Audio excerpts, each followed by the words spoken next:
नमस्कार दोस्तों, आप देख रहे हैं जहां हम आपको लेकर चलते हैं एक रोमांचक और जानकारी से भरी दुनिया में। हमारे चैनल पर आपको मिलेंगी रोचक कहानियां, अनसुने रहस्य और ज्ञानवर्धक तथ्य, जिन्हें सुनकर आप रह जाएंगे हैरान। अगर आपको हमारी वीडियो पसंद आए तो इसे लाइक करें, अपने दोस्तों के साथ शेयर करें और चैनल को सब्सक्राइब करना न भूलें, ताकि आप हमारी नई नई वीडियोस की अपडेट्स सबसे पहले पा सकें। समुद्र, जो जीवन और सुंदरता का स्रोत है, सुनामी के रूप में भयानक शक्ति भी ला सकता है। सुनामी समुद्र की लहरों की एक श्रृंखला है जो पानी के भारी विस्थापन के कारण आती है। एक भूकंप, ज्वालामुखी विस्फोट या पानी के नीचे भूस्खलन की कल्पना करो। ये ऐसे ट्रिगर हैं जो सुनामी के प्रकोप को जन्म दे सकते हैं। किनारे पर टूटने वाली नियमित लहरों के विपरीत सुनामी समुद्र के स्तर में तेजी से वृद्धि के समान अविश्वसनीय बल के साथ समुद्र तटों को अपनी चपेट में ले लेती है। सुनामी शब्द जापानी शब्दों त्सु बंदरगाह और नामी लहर से आया है, जो तटीय क्षेत्रों पर लहरों के विनाशकारी प्रभाव का सटीक वर्णन करता है। ये लहरें विशाल दूरी की यात्रा करती हैं, अक्सर 500 मील प्रति घंटे से अधिक की गति से। ज्ञान तैयारी को सशक्त बनाता है, जहां पर जान बचा सकता है। पृथ्वी की पपड़ी, एक गतिशील और हमेशा बदलती परत, सुनामी के निर्माण में महत्वपूर्ण भूमिका निभाती है। भूकंप, विशेष रूप से वे जिनका केंद्र समुद्र तल के नीचे होता है, सबसे आम अपराधी हैं। ज्वालामुखी विस्फोट, विशेष रूप से पनडुब्बी, इन विनाशकारी लहरों के लिए एक और ट्रिगर हैं। इसी तरह पानी की सतह के ऊपर और नीचे भूस्खलन भी सुनामी का कारण बन सकता है, खासकर उन क्षेत्रों में जहां पानी के नीचे ढलान खड़ी है। जबकि कम आम है, क्षुद्र ग्रह प्रभाव अकल्पनीय आकार के सुनामी उत्पन्न कर सकते हैं। इन घटनाओं की तीव्रता, स्थान और गहराई यह निर्धारित करने में महत्वपूर्ण भूमिका निभाती हैं कि सुनामी आएगी या नहीं और इसकी संभावित गंभीरता क्या होगी। समुद्र तट पर सुनामी का आगमन एक विनाशकारी घटना है। पहला संकेत अक्सर किनारे से पानी की तीव्र और महत्वपूर्ण वापसी है, जो समुद्र तल को एक घटना में उजागर करता है, जिसे कमबैक के रूप में जाना जाता है। मिनटों बाद सुनामी की लहर आती है, अक्सर लहरों की एक श्रृंखला के रूप में, प्रत्येक पिछले वाले से अधिक शक्तिशाली। ये लहरें अपार ऊर्जा लेकर अकल्पनीय बल के साथ समुद्र तट से टकराती हैं, निचले इलाकों को जलमग्न कर देती हैं और अपने रास्ते में आने वाली हर चीज को बहा ले जाती हैं। तटीय समुदाय, जो अक्सर सुनामी की भारी शक्ति के लिए तैयार नहीं होते हैं, विनाश का खामियाजा भुगतते हैं। लहरों का बल मीलों तक अंदर तक जा सकता है, मलबे को ढो सकता है और अपने रास्ते में आने वाली हर चीज पर कहर बरपा सकता है। मानव बस्तियों पर सुनामी का प्रभाव विनाशकारी होता है। घर, जो अक्सर ऐसी विनाशकारी घटनाओं के खतरे पर विचार किए बिना बनाए जाते हैं, मलबे में तब्दील हो जाते हैं। किसी भी समुदाय के कामकाज के लिए महत्वपूर्ण बुनियादी ढांचा अपूरणीय क्षति से ग्रस्त है। सड़कें और पुल, परिवहन और संचार के लिए जीवन रेखाएं लहरों के अथक हमले के नीचे उखड़ जाती हैं। कई तटीय अर्थव्यवस्थाओं का मुख्य आधार कृषि विनाशकारी झटका का सामना करती है। खेत खारे पानी से भर जाते हैं, जिससे जमीन आने वाले वर्षों तक बंजर हो जाती है। ठीक होने का रास्ता लंबा और कठिन है, जिसके लिए अपार संसाधनों, लचीलापन और समुदायों और राष्ट्रों के सामूहिक प्रयास की आवश्यकता होती है। खंड 5, एक जख्मी पारिस्थितिकी तंत्र, पर्यावरण और समुद्री जीवन पर सुनामी का प्रभाव। सुनामी का प्रभाव भूमि पर तत्काल तबाही से कहीं आगे तक फैला हुआ है, जो पर्यावरण और समुद्री पारिस्थितिक तंत्र पर एक स्थायी निशान छोड़ता है। तटीय आवास, विभिन्न प्रकार की पौधों और जानवरों की प्रजातियों के लिए महत्वपूर्ण नष्ट हो जाते हैं। मैंग्रोव वन, प्रवाल भित्तियां और समुद्री घास के बिस्तर, जो समुद्री जीवन के लिए प्रजनन स्थल और आश्रय प्रदान करते हैं, नष्ट हो जाते हैं।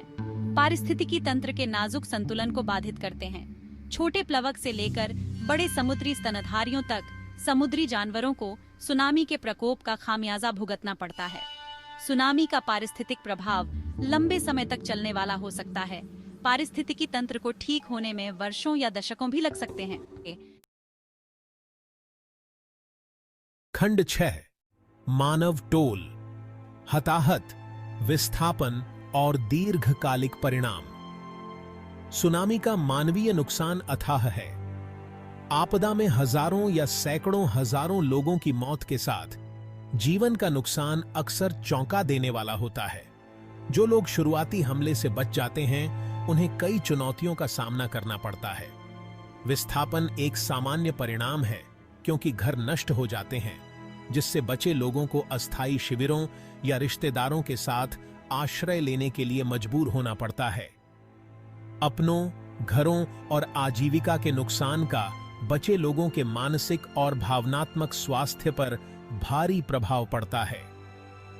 बुनियादी ढांचे का विनाश, स्वास्थ्य सेवा, शिक्षा और अन्य आवश्यक सेवाओं तक पहुंच को बाधित करता है। घटना का आघात वर्षों तक बना रह सकता है, जिससे मनोवैज्ञानिक संकट और सामाजिक व्यवधान पैदा होता है।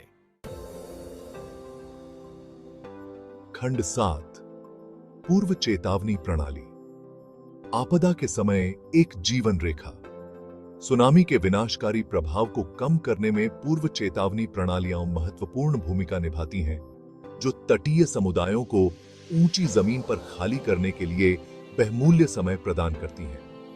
ये प्रणालियां भूकंप, ज्वालामुखी विस्फोट या पानी के भीतर भूस्खलन का पता लगाने के लिए सेंसर, बॉयज और भूकंपीय निगरानी स्टेशनों के नेटवर्क पर निर्भर करती हैं, जो सुनामी का कारण बन सकते हैं। एक बार सुनामी पैदा करने वाली संभावित घटना का पता चलने के बाद सिस्टम राष्ट्रीय और स्थानीय अधिकारियों को अलर्ट भेजता है, जो फिर सायरन को सक्रिय करते हैं, विभिन्न मीडिया चैनलों के माध्यम से चेतावनियां प्रसारित करते हैं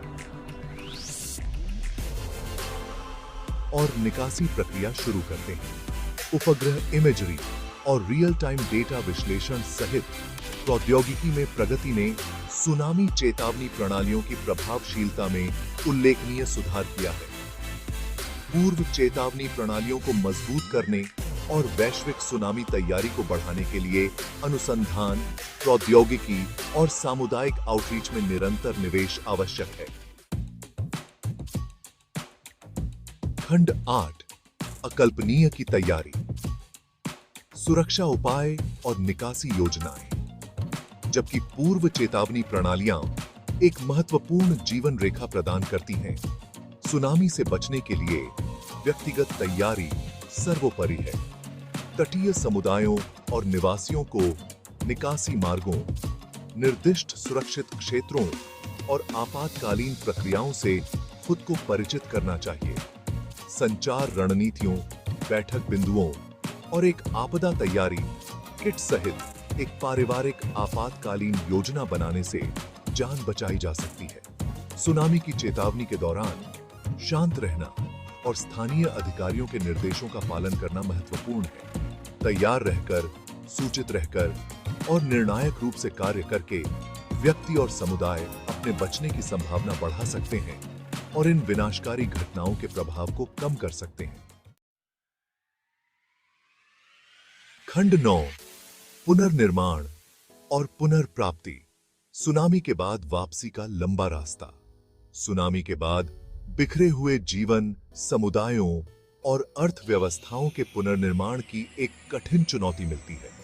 तत्काल प्राथमिकताओं में खोज और बचाव अभियान, घायलों को चिकित्सा सहायता प्रदान करना, पानी और स्वच्छता जैसी आवश्यक सेवाओं को बहाल करना और उन लोगों को आश्रय और भोजन प्रदान करना शामिल है जिन्होंने अपने घरों को खो दिया है। दीर्घकालिक सुधार के लिए बुनियादी ढांचे का पुनर्निर्माण महत्वपूर्ण है। इसमें क्षतिग्रस्त सड़कों, पुलों और संचार नेटवर्क की मरम्मत, बिजली आपूर्ति बहाल करना और घरों, स्कूलों, अस्पतालों और अन्य आवश्यक भवनों का पुनर्निर्माण शामिल है। भौतिक पुनर्निर्माण से परे बचे लोगों की मनोवैज्ञानिक और भावनात्मक आवश्यकताओं को संबोधित करना सर्वोपरि है।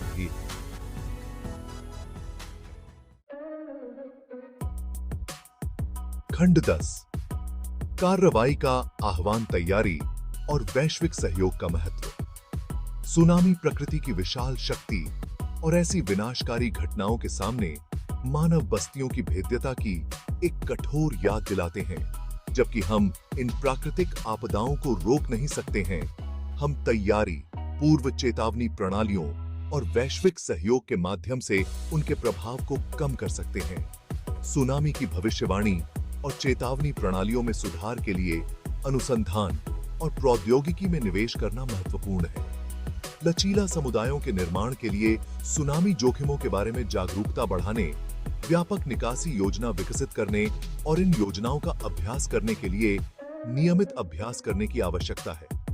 एक साथ काम करके हम वैश्विक सुनामी तैयारी को मजबूत कर सकते हैं, जीवन के नुकसान को कम कर सकते हैं और इन प्राकृतिक आपदाओं के सामने अधिक लचीला समुदायों का निर्माण कर सकते हैं।